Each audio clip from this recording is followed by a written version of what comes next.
नमस्कार, NDTV India में आपका स्वागत है। मैं हूं मनोरंजन भारती। आज चर्चा करेंगे राज्यसभा चुनाव की, और राज्यसभा चुनाव में दो जगह की खास तौर पे जिक्र करना चाहूंगा कांग्रेस के नजरिए से। सबसे पहले हरियाणा की बात करते हैं और फिर राजस्थान की बात करते हैं।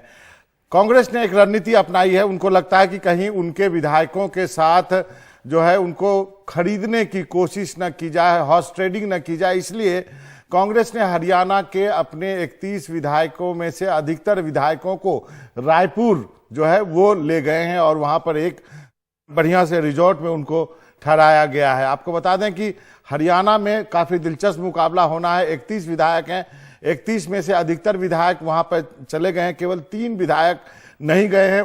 उसके बारे में भी चर्चा करूंगा, क्योंकि कुलदीप बिश्नोई, किरण चौधरी और एक और विधायक हैं जो कि नहीं जा पाए हैं। बाकी सभी विधायकों को कांग्रेस जो है वो रायपुर उन्होंने शिफ्ट कर दिया है, ताकि वहां पर कोई भी उनसे बातचीत ना कर सके, किसी दूसरे दल का या किसी कोई ऐसा प्रत्याशी जो कि चुनाव मैदान में है।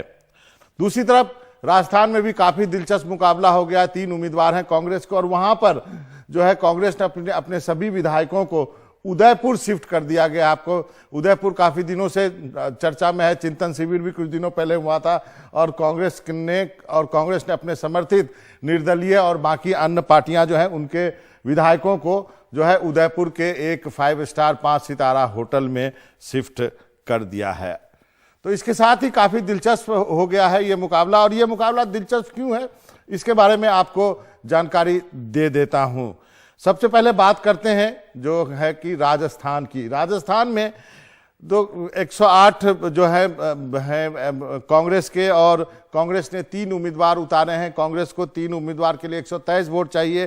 कांग्रेस के पास करीब करीब 125 वोट कांग्रेस क्लेम करती है। लेकिन यहां पर सुभाष चंद्रा की एंट्री होती है। बहुत बड़े मीडिया घराने के मालिक हैं, और कहा जा रहा है कि इन्होंने खेल बिगाड़ने की कोशिश की है। क्या है गणित, आपको बताते हैं। राजस्थान में एक उम्मीदवार को जीत के लिए 41 वोट चाहिए।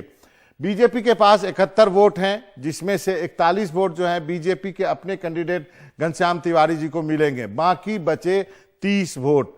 30 वोट जाएगा सुभाष चंद्रा जी को, लेकिन उनको जरूरत के लिए 11 वोट चाहिए। कहां से आएंगे ये 11 वोट? ये 11 वोट जो है, जो बीटीपी एक पार्टी है, 2 और सीपीएम 2, ये 2 ऐसी पार्टियां हैं जो कि गहलोत सरकार को समर्थन नहीं दे रही हैं।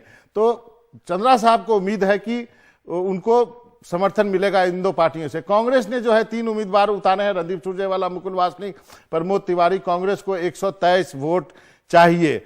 अब कांग्रेस के गणित के मुताबिक मैं आपको बता दूं कि कांग्रेस क्लेम कर रही है कि उनके पास 126 वोट हैं। 108 उनके अपने विधायक हैं, 13 निर्दलीय है, आरएलपी के 3 हैं और आरएलडी के 1 विधायक हैं।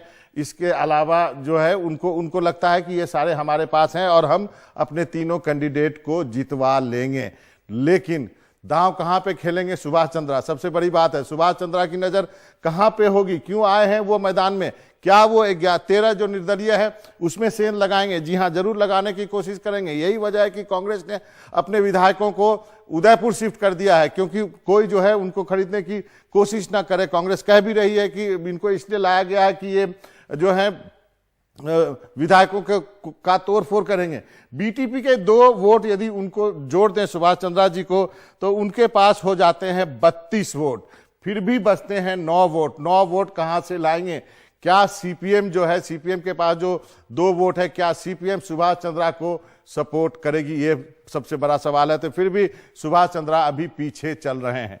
दूसरा राज्य है हरियाणा। हरियाणा की बात कर लेते हैं। हरियाणा में कुल जो है 31 वोट चाहिए एक कैंडिडेट को जितवाने के लिए, और वहां पर जो है कांग्रेस के पास 31 ही वोट हैं।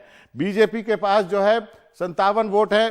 31 चाहिए बीजेपी को, तो उनका कैंडिडेट जो है कृष्णलाल पंवार, उनको मिलेगा लेकिन 31 वोट। लेकिन वहां पर एक बार फिर से कार्तिकेय शर्मा, एक और टीवी चैनल के मालिक हैं, वो आ गए हैं। बीजेपी के जो है कृष्णलाल पंवार साहब को 31 वोट मिलेगा। बचे हुए वोट जो हैं वो कार्तिकेय शर्मा को जा सकते हैं, और जेजेपी उनके 10 वोट जो हैं उनको भी कार्तिकेय शर्मा को जा सकते हैं। कार्तिकेय शर्मा को जो है 31 वोट चाहिए। तो आप बीजेपी के बचे 26 वोट मिलेंगे। और आपको बता दूं, और सब मिलाकर के, और उसके बाद भी 5 वोटों की जरूरत पड़ेगी। दिक्कत यहां पे ये है कि अब यहां पे विधायक बचते नहीं है, केवल 2 अदर्स में आते हैं जो कि सरकार को समर्थन नहीं दे रहे हैं, जिसमें कि एक निर्दलीय है राकेश दौलताबाद और दूसरे हैं अभय चौटाला। अभय चौटाला जेजेपी के जिसको कैंडिडेट जिसको सपोर्ट करेगा उसको अभय चौटाला सपोर्ट नहीं कर सकते हैं, क्योंकि ये परिवार की लड़ाई है। तो बचता है केवल निर्दलीय का 1 वोट, तो वो 1 वोट भी जोड़ दें तो आंकड़ा जो है वो कार्तिकेय शर्मा के पक्ष में फिलहाल जाता नहीं दिख रहा है। वो अभी भी निर्दलीय के वोट ले लें फिर भी वो पीछे रह रहे हैं। अब जो है कार्तिकेय शर्मा की नजर किस पे होगी?